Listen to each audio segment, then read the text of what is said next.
Okay, so tonight it's going to be kind of a sort of a buffet of topics and thoughts, and uh, we'll glean something out of it, I hope, and have a meditation, and then we'll be done till next week. So, um, so what a couple of things. I talk a lot about revelation, receiving revelation and getting revelation in our journey. And it, it came across my mind a few times. What is that? Like, maybe people are thinking, what is she talking about? But what is revelation? And a revelation is a revealing of something that is hidden, right? It's a truth we may have, that we've read, and we've studied, and we've taken in a truth, um, concept. We've taken in a concept, and as we move through our life, we may understand the words in the teaching, or the words in the truth statement, or the words in the concept. We may understand them with our mind. Most of us will understand it with our mind, or we'll think, I get that. I know what all those words mean.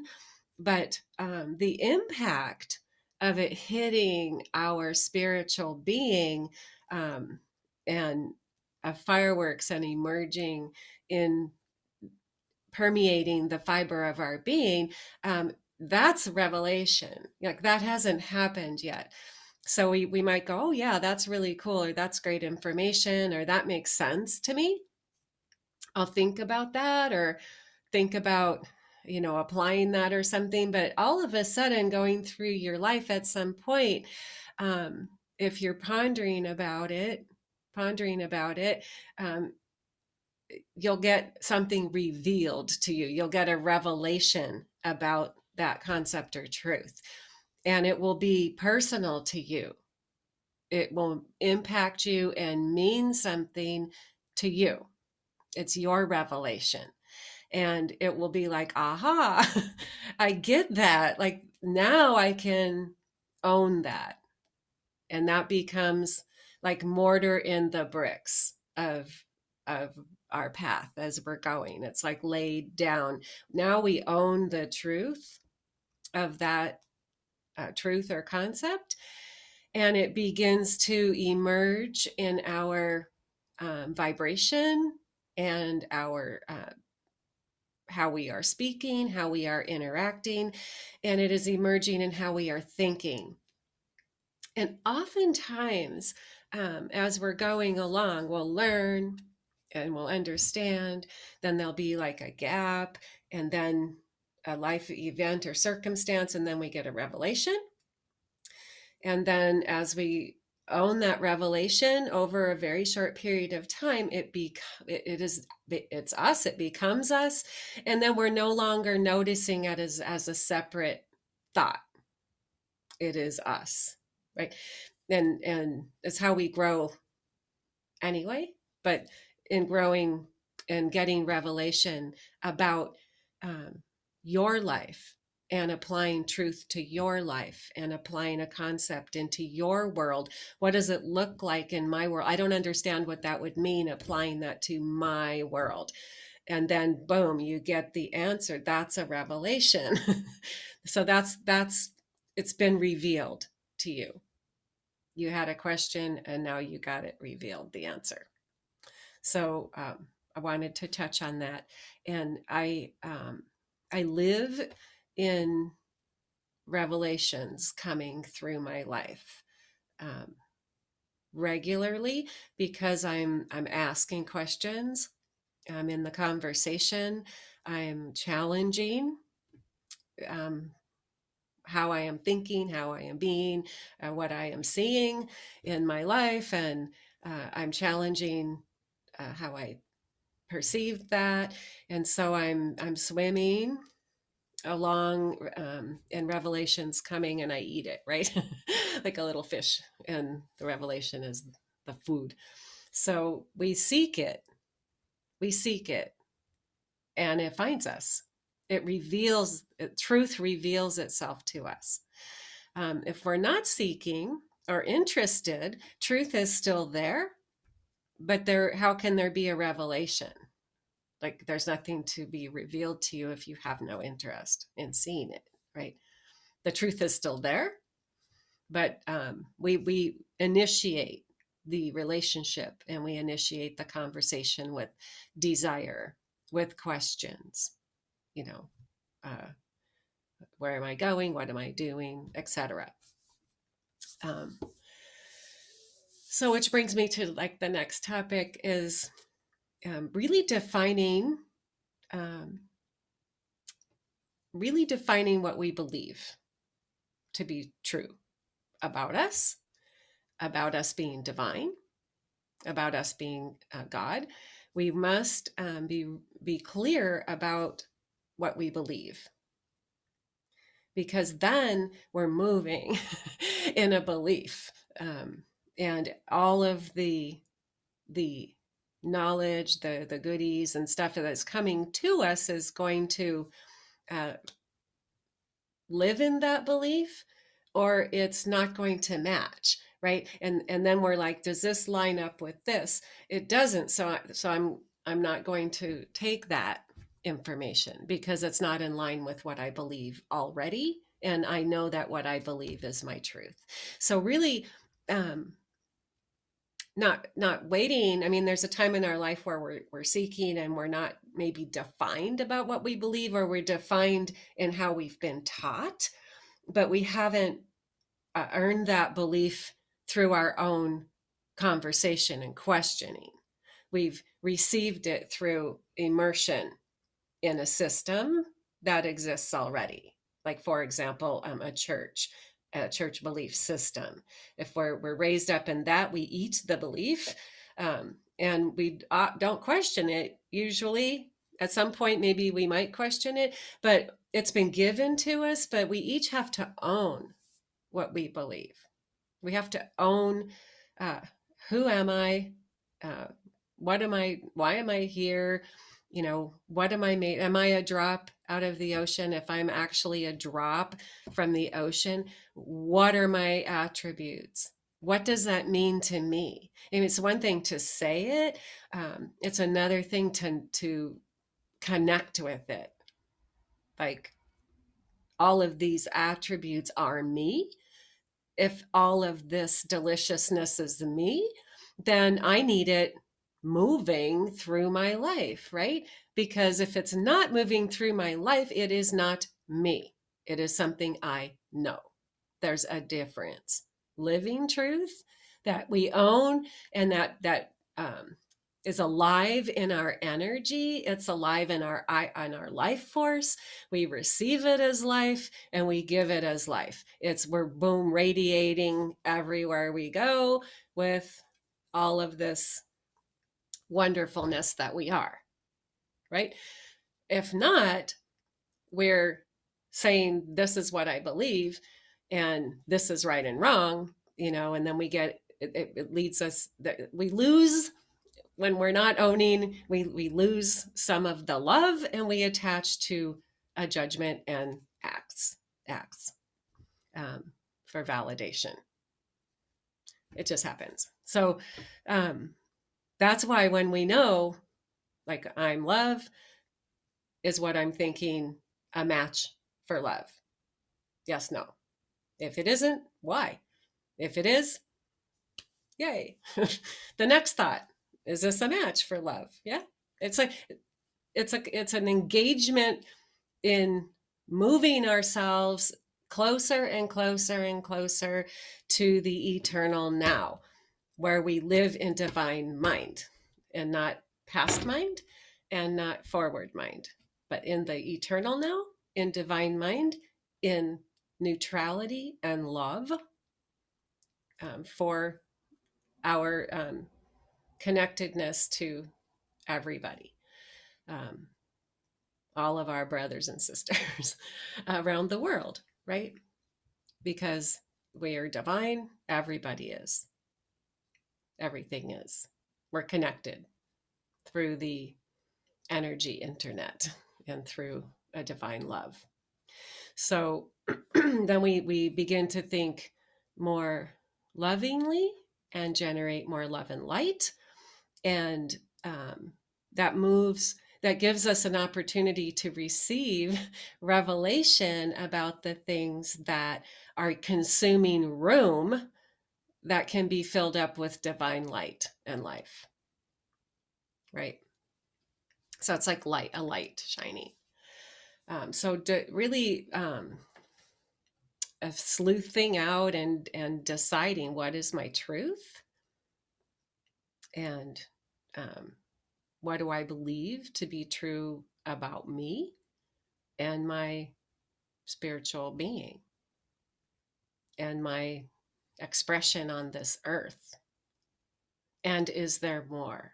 Because we always think so much smaller than our highest potential because we think in our mind, which is limited and has limited experience. So it's taking that time to really engage with our inner being and figure this stuff out, figure it out.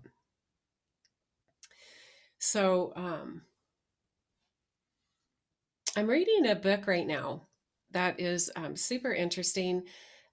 It's called The Wisdom of Your Cells, the cells in your body, by Greg Lipton. Phenomenal author, scientist, teacher, but he breaks down how the cells in our body, what they're made of and how they function and how they interact with each other and with the environment and how they adapt. And as I was listening through this book, because uh, he starts at the tiniest level and he just gets bigger and bigger in um, as and ends up like this is who we are as a human. But the cells themselves are a community that lives and works together. And when something isn't right, then there's a problem in that little community, right? And then, the cells join together and they make organs and systems in the body. And if there's not a connectedness and the flow with that, then the body has issues, right? The body can have disease and discomfort and stuff. And, then once we're a body, a community of a body, then, we're in a family, which is like a bunch of cells, right? So we're humans in a family that rely on all the pieces and parts to be connected and balanced so that we're in harmony, right?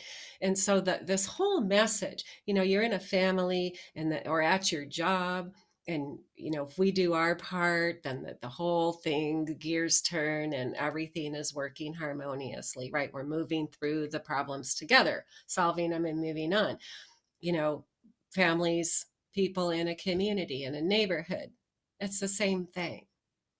And then in a town, a state, a country, countries, covering the world, right? We're all one enormous family of cells that, when all working for a common good through our energy, not through systems, but through our energy, our belief system, then we create harmony in the energy field that covers us and flows through us and through over the earth and out into space and eternity. So each one of us is so important in this process of evolution, to getting our energy so that it is balanced and harmonious, flowing out uninhibited creating peace, compassion, creativity, kindness, love, um, across the earth. That's powerful, right? When we're in flow, when we're in a peace within ourselves, and we're moving in a loving environment, we don't think about lack and loss and them and us. We don't even, we have blinders on to all that stuff. We're in the flow. We're in a moving, growing, life generating condition, right? So if each one of us creates that within our own little ecosystem of our spiritual human existence, we radiate that out, and that allows the other people in our family or in our neighborhood, our job, wherever, the people that are touching us, to receive that energy with no effort on our part. It's there for them, and helping to lift and elevate, right? And then we get revelation on how to tune up or whatever it is we need to do. But the whole theme, from the very tiniest beginning of life form all the way to including space, balance and harmony was always the theme. Everything is created when it's in its optimum balanced state, is harmonious and life-giving. Everything. So it occurred to me in listening to this book that everything was created that way, from the tiniest cell with its little antennas reading the environment, right? Adapting, adjusting, all the way to things that we don't even know, was created with the same a thread and of love and unity. Love and unity. What happens to one happens to the whole. You stub your toe, you're like, that was my toe. It hurt. It happened to the whole system. It happened to the whole system. You felt pain in your toe. You recognized it in your brain. Your body reacted. The whole body responded to that one event. And against your human body, your toe against the wall, right? It was experienced by every cell in your being. And, it's the same in groups of people. Like what happens to one happens to all when we're in love and we move in to support and help, right? And then move back into a balanced, harmonious state, and we all move on together for the common good. The same with the planet. It is also divine. What we do to the planet abusively is felt by the entire planet, and all of us living on it, needing it to provide for us. So our awareness is not just in our tiny scope of life. It is, our awareness is, my footprint on this earth right now is making an impact to the whole planet. And so is yours, right? So what's my footprint going to be? What's it going to be? Am I banging and bruising? Or am I binding and healing? And we're not, people have this idea, because people say this to me a lot. I can't just sit back and, be all la la, like as if I am, right? Sitting over here like blind to what's happening. I'm not blind. I'm choosing how I respond. I know what is happening, but I choose how I'm living, and I'm living according to my belief. And when I settle that, then I can live in love regardless of what is happening. So we're not passive wet blankets cowering back in the corner, because hiding underneath our spiritual journey. No, we gain so much power as we let go of the things in the way. We surrender into the beauty of our divinity, of our I am life, and the power of that life's expression within our body, family, neighborhood, city, town, earth. We rise up into that power and we embrace it and receive it as divine creations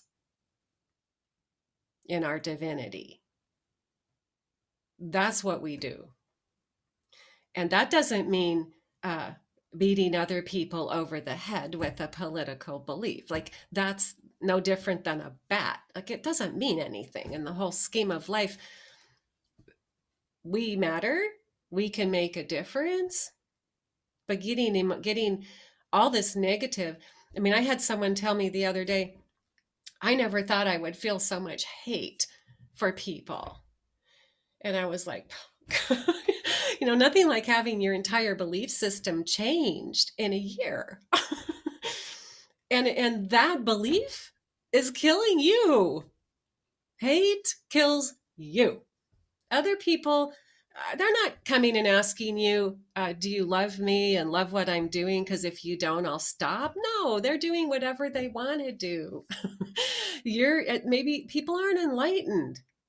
People are doing what they think is necessary, or running in the direction away from what they're fearing is going to happen, right?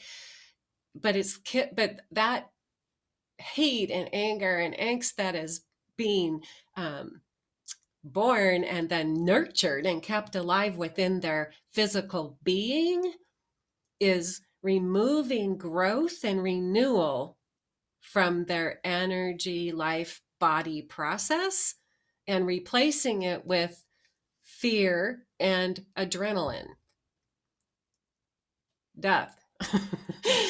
So love's better. Right? It's better. But it's a real thing. I mean, those systems inside our body were created when we're in harmony and we're at peace. The body renews itself, it grows, it keeps everything in balance. The immune system is like spot on. It's eradicating things before we even get them, and it's supporting us, right? And then the fight and flight turns all that off for a tiny period of time, supposed to be, so all of our energy can go into running or fighting for saving our life for like 20 minutes. That's it. And then that turns off and dissipates, and the harmonious repair, renewal, life turns back on. But if we live over in anger and hate and fear and dread, renewed life never turns back on, because this hasn't turned off and the immune system is depleted and eventually breaks down. And other issues begin to appear within the body, right? It's scientific.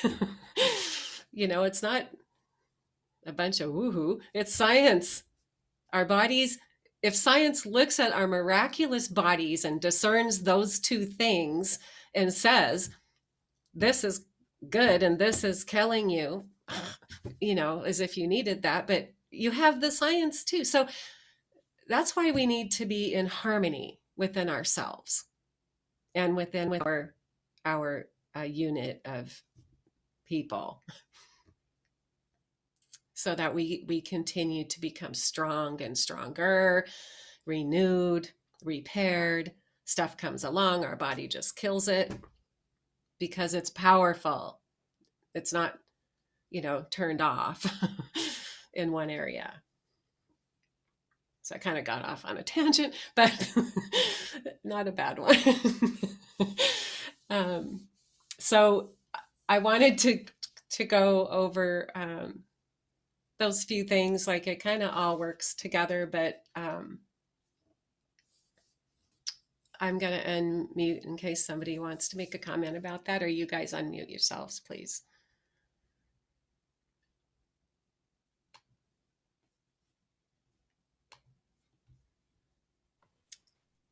Please unmute yourselves.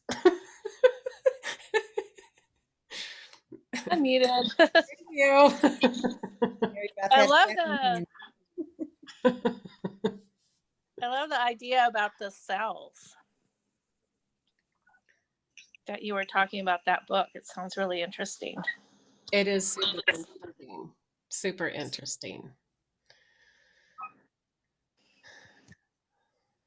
I mean, we're able to see things so much with so much detail now with the equipment and everything else that has been created, that what people have known, people can now see that it's true, and the importance of our thoughts and behaviors on our longevity and quality and value in our lives. It's kind of daunting thought that we're the whole creation we're just a cell in the whole thing.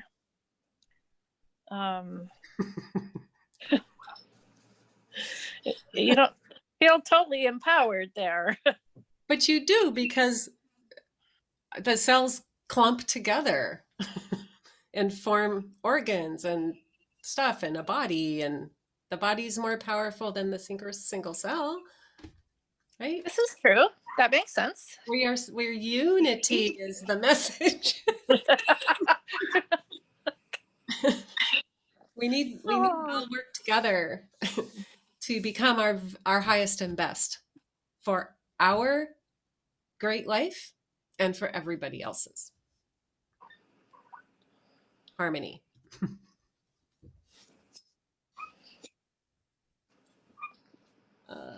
Mary Beth says to everybody, what did you say? I can't see that. It's my positive footprint. Oh.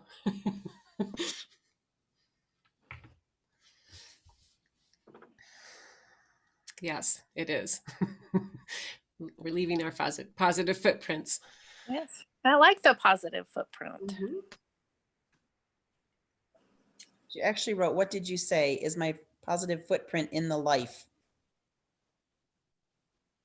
I'm not sure I know what that means. Maybe she didn't. Can you clarify, Mary Beth?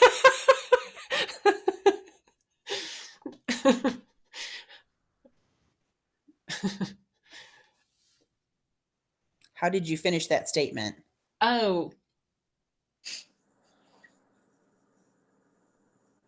Which one?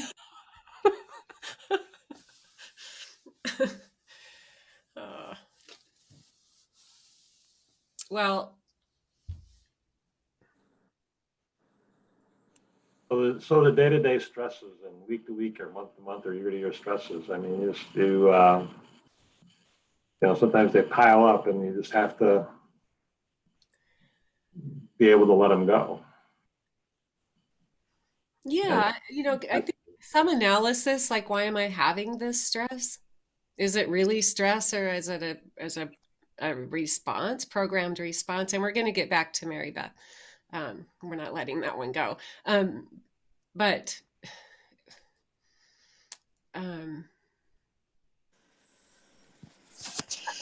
sometimes we have stress because it's a part of a pattern, but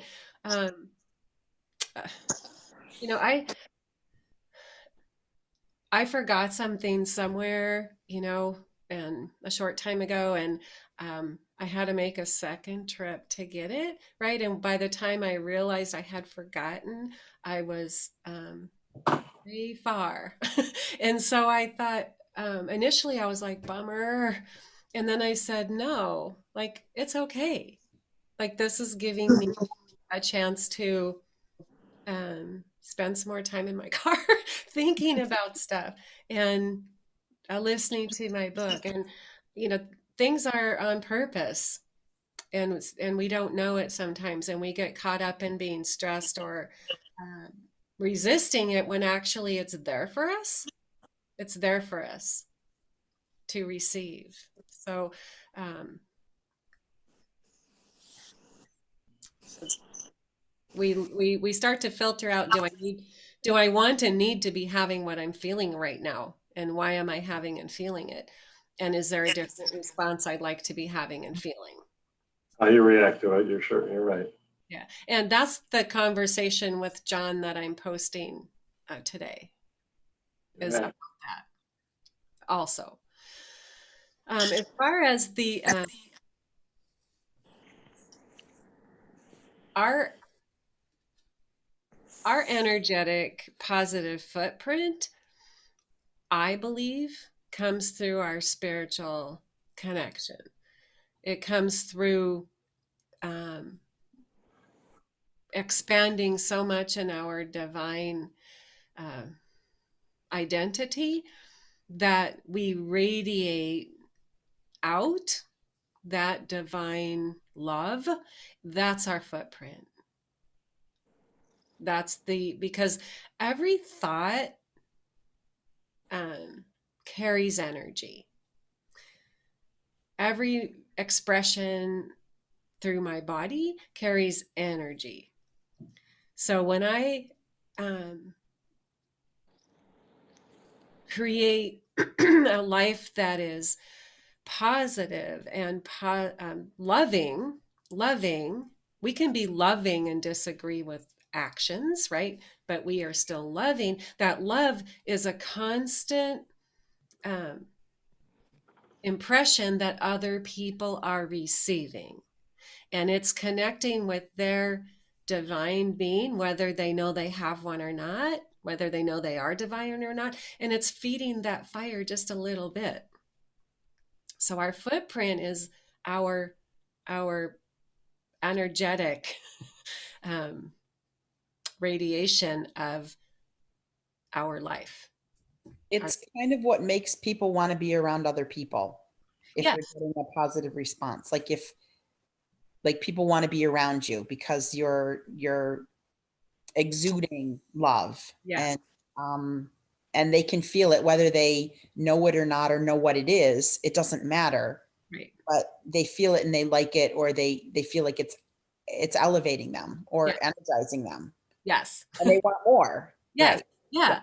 And That then they then we begin to get them into receiving a revelation right.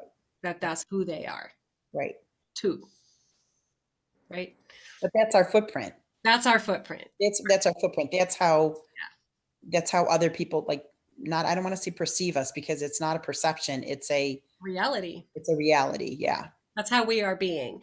Right. And how we are being is our gift. It's our gift. Our that's what we're leaving behind and taking with us. And all at the same time, right? Like that's who we are. We're becoming fully who we are in the present now. And then that is touching everybody who's touching us, right? And if it's touching you, um, and going through you, it's going with your love and touching the Others. next person. Yeah. And we're all day long, all day long doing that.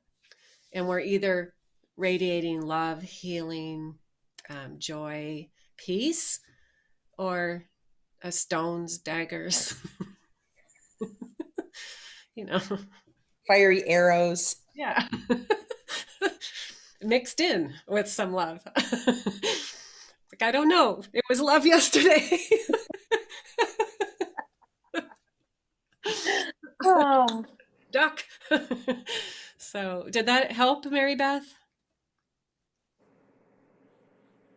I finally remembered this sentence. Good, good. Um, all right. So, let me see. Maybe there's another comment.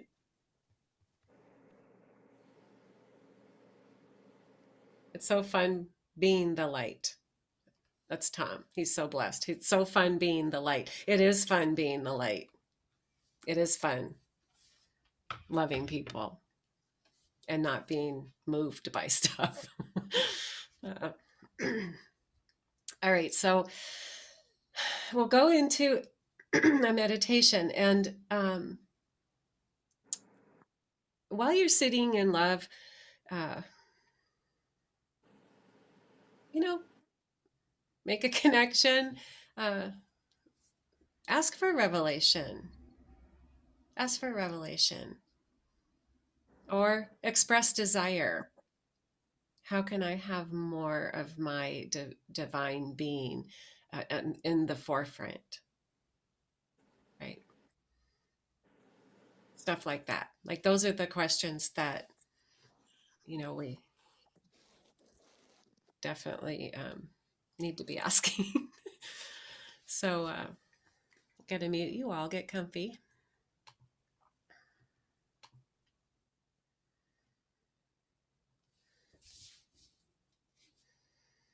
Find your rhythmic breathing.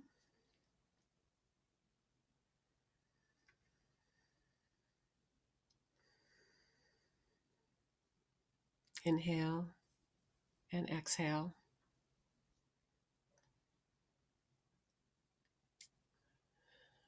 With your inhale, go a little deeper in. And with your exhale, empty out.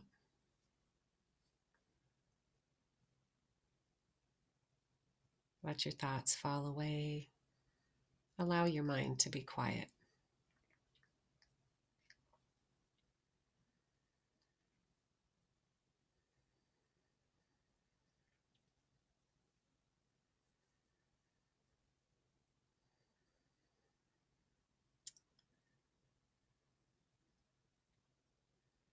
Breathe in and out of your heart space.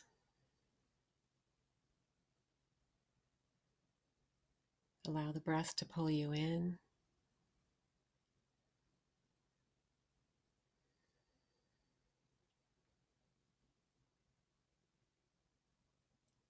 Connect with the emotion of love.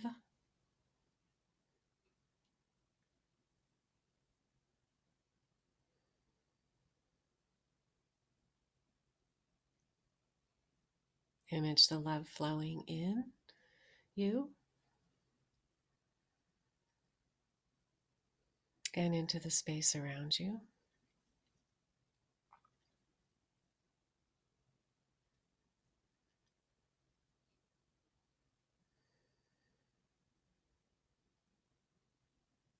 Feel yourself immersed in a sea of love.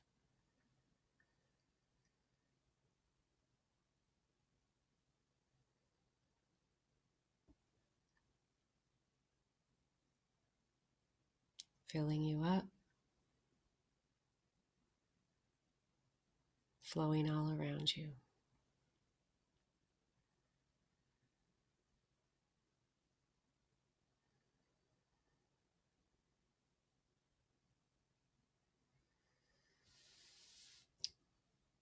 Connect with your divine presence, with that love.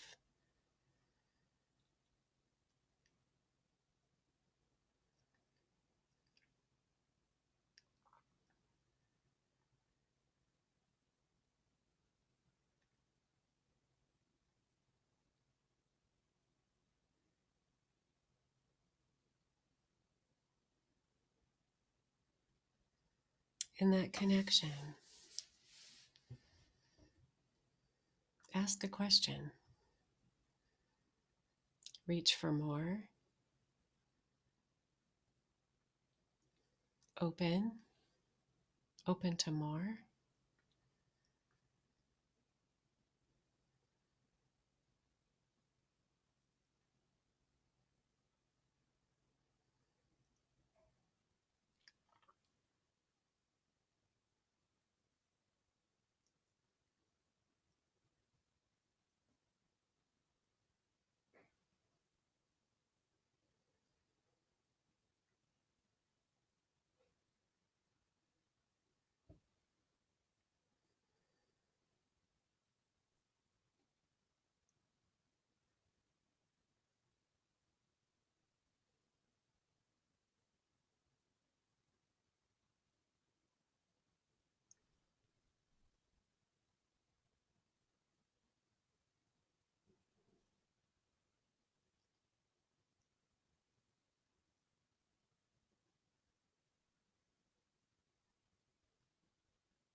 Feel the love that's all around you.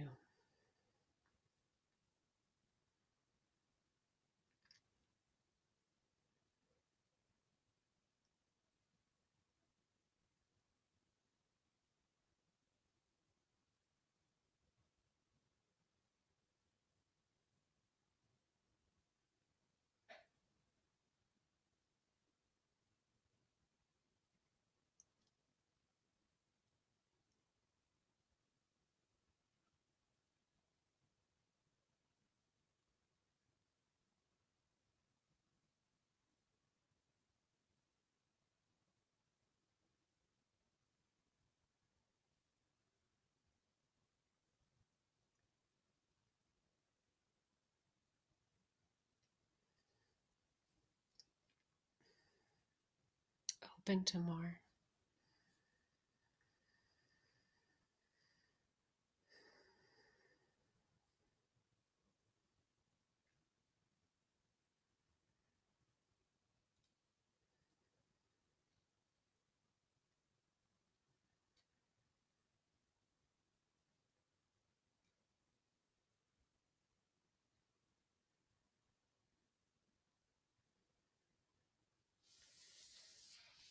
Now connect with the emotion of gratitude.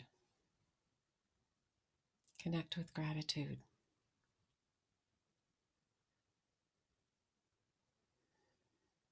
Gratitude for your amazing body, the miraculous community that is you.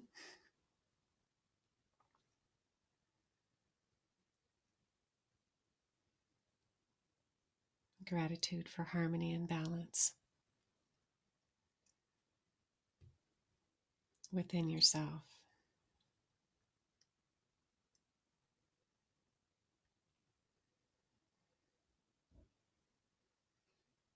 Feel gratitude for your unique place on this planet,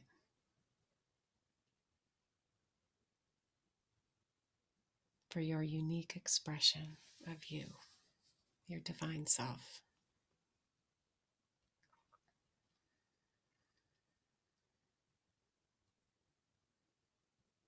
Gratitude for your beautiful life.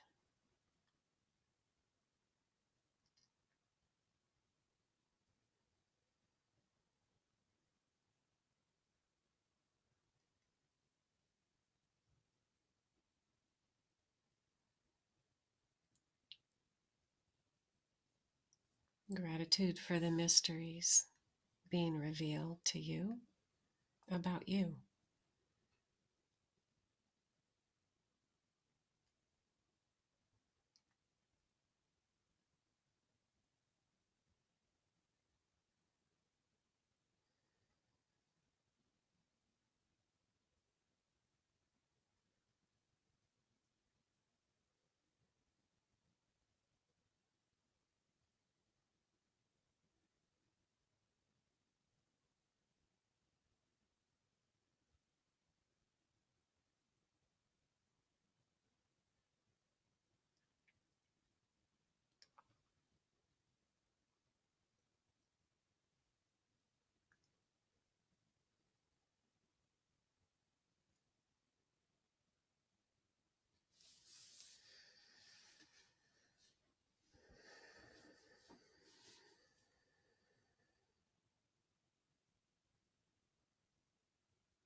Have gratitude for receiving answers to your questions.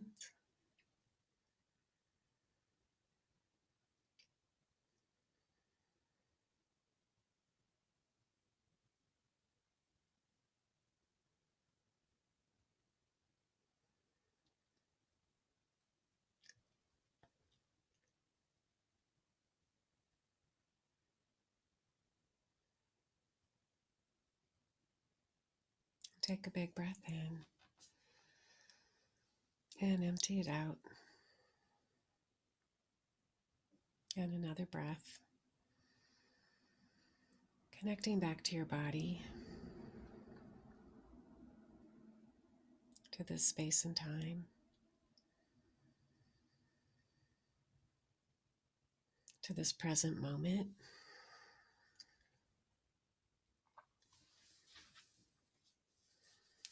You can open your eyes when you're ready.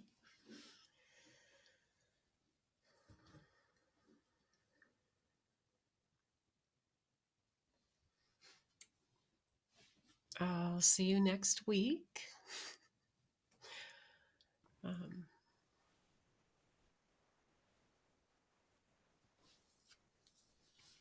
Let me know what you think if you watch the videos. Thank you, Audrey. Thank you. I love you. Fondue. Thank you. Bye. Bye.